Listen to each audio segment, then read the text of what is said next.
Hello everyone, welcome back to my video. So today we shall learn the further as well as the last part of the lesson, that is interest.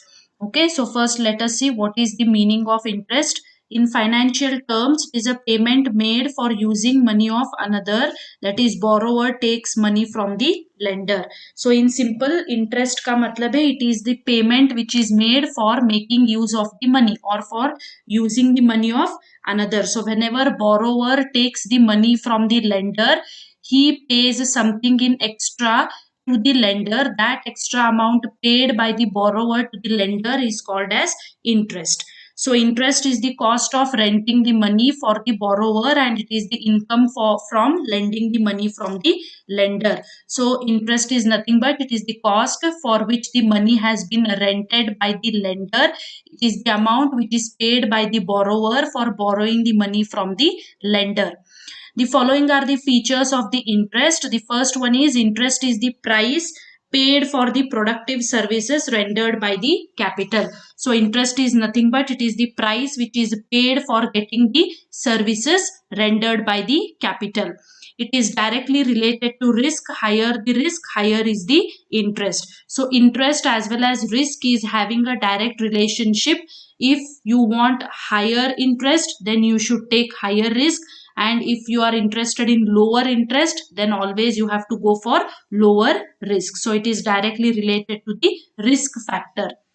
Rate of interest is expressed as annual percentage of principal. So always the interest rate is mentioned in terms of percentage to the total principal amount.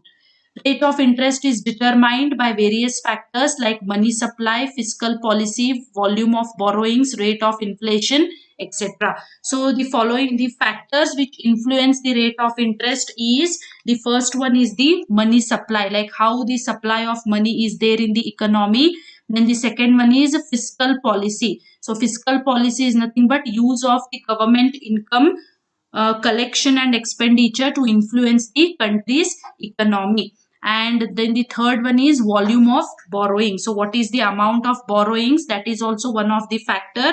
And the fourth one is rate of inflation, that is higher the inflation rate, lesser will be the value for your money. So all these are the factors which influence the rate of interest in the market. Then the fifth feature is interest is a charge against the profit of the company. Even if company makes no profit, interest should be paid. So always interest is a charge which is paid against the profit of the company. Even if the company is not having any profit, interest is to be paid by the company. It is payable at a fixed and generally predetermined rate. So always interest rate is fixed and it is paid at a predetermined rate. Company has to pay interest if it has borrowed money from creditors like debenture holders, depositors, bond holders, etc. So to whom all the company needs to pay the interest, it has to pay the interest to all its creditors like debenture holders, depositors, bond holders, etc. Okay, so the question which you may get on this interest topic is usually for 4 marks. Like the question may be in the form of what do you mean by interest and explain the features of interest. Okay, then moving on to the next part, we shall see the distinction between interim dividend and final dividend. So total few points are there here which shows the difference between interim and final dividend. So the first point is meaning. Interim dividend is paid and it is declared in between two annual generals meetings of the accounting year, whereas final dividend is always paid once in a year. Now, who is the having power to declare the interim as well as final dividend? Interim dividend is decided and declared by the board of directors in the board meeting, whereas final dividend is decided and recommended by the board of directors, but it is declared by the shareholders in the annual general meeting. The third point is authorization. Interim dividend can be declared only if articles of association permits its declaration. Means if in articles of association it is mentioned, then only company can declare the interim dividend. Whereas final dividend declaration does not need any authorization of articles of association. The fourth difference is when it is declared. Interim dividend is usually declared between two annual general meetings of the company, whereas final dividend is declared at the annual general meeting of the company. The fifth point is rate of dividend. Rate of interim dividend is always lower when we compare to that of final dividend. Means rate of interim dividend is less, whereas rate of final dividend is always higher.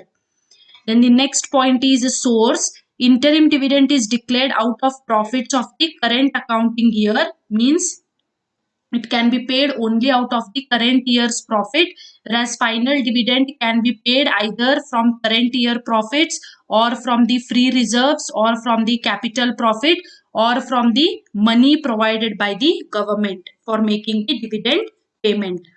The seventh point is accounting aspect. Interim dividend is declared before preparation of the final accounts of the company, whereas final dividend is declared after declaration or after preparation of the final accounts of the company. Interim dividend is paid or declared before final accounts preparation, whereas final dividend is paid after the preparation of final accounts. Then coming to the second distinction, it is between dividend and interest. So total 7 differences are there between dividend and interest. The first one is meaning. Dividend is nothing but the return which is paid to the shareholders of the company, whereas interest is the return which is paid to the creditors of the company. Second point is given to whom. Dividend is paid to the member, that is owners of the company. Interest is paid to the creditors of the company. Coming to the third point, obligation. Dividend is to be paid only when company has made profit, whereas interest is paid even if company has not made any profit. Means it is to be paid compulsorily irrespective of the profit. When it is payable, dividend is payable when a company earns sufficient profit in a year, whereas interest is payable every year irrespective of the profits of the company. Then the fifth point is rate. Dividend is always paid at a fluctuating rate to its equity shareholders, whereas interest is always paid at a fixed and a predetermined rate. And the sixth point is resolution. Payment of final dividend requires a board resolution and an ordinary resolution at the annual general meeting, while interim dividend can be paid by passing only a board resolution, whereas payment of interest does not require passing of any resolution in any meeting. The last difference is accounting treatment. Dividend is an appropriation of profit, whereas interest is a charge on profit. Okay, so these are the 7 differences between dividend and interest. So in this lesson, you are having mainly 2 differences. The first difference is between final dividend and interim dividend, and the second difference is between dividend and interest. Okay, so hope you are clear with today's topic. So let's stop here today. In the next video, we will continue with the new lesson. Okay, thank you.